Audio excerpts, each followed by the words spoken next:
When you have to run ads and you compare the price point of freelancers versus an agency versus in-house teams, a freelancer is often the most cost-effective option, at least on the surface. Yeah, and with 59 million freelancers in the US alone in 2020, odds are pretty good that you're going to be able to find someone that's going to be able to run ads for your business. But that doesn't necessarily mean it's the right decision for your business. All right, so some questions to consider before hiring a freelancer. When or if you ran ads in the past, was that a previous freelancer, a marketing team, an agency? It's really important to understand, is this a lateral move or are you moving in a different direction with your advertising? You also want to understand your current situation. Are you looking to run a one-time campaign, maybe for a special promotion? Or is it going to be an ongoing campaign for you, something that's more evergreen and promoting your business, service, or product longer term?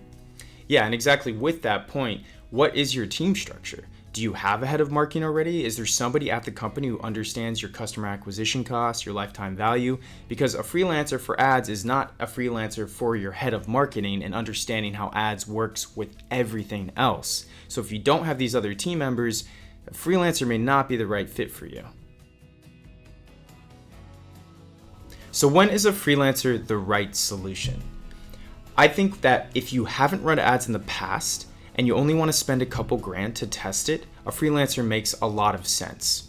Or if you or someone on your team has run advertising before and therefore has some knowledge so you can evaluate what the freelancer is doing. But in those examples, I still would suggest that's at much lower levels of spend.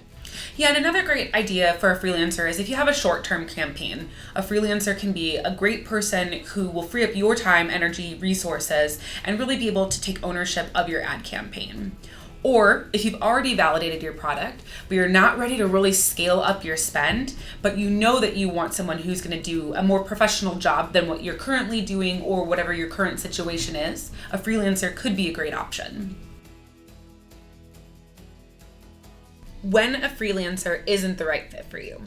If you've already validated your product and you've spent a fair amount of money and you're now at the point where you really want to scale, a freelancer might not be the best option for you. Yeah, and building up on that, a freelancer isn't necessarily a specialist in all the areas of advertising you need. In fact, they definitely aren't. A freelancer may be good at Google ads. It does not mean they are good at analytics and attribution, Facebook ads, or they may be good at Facebook ads, does not mean they are good at Facebook creatives. And to be totally blunt, really good freelancers, a group of them, that's what essentially becomes an agency. For instance, at our agency, each person is specialized in their specific area of expertise and all work together for an ad. So that's very different than a freelancer as a kind of jack of all trades person you're trying to plug in. And if you're trying to scale like Lisa's talking about, you may be looking at a recipe for a disaster.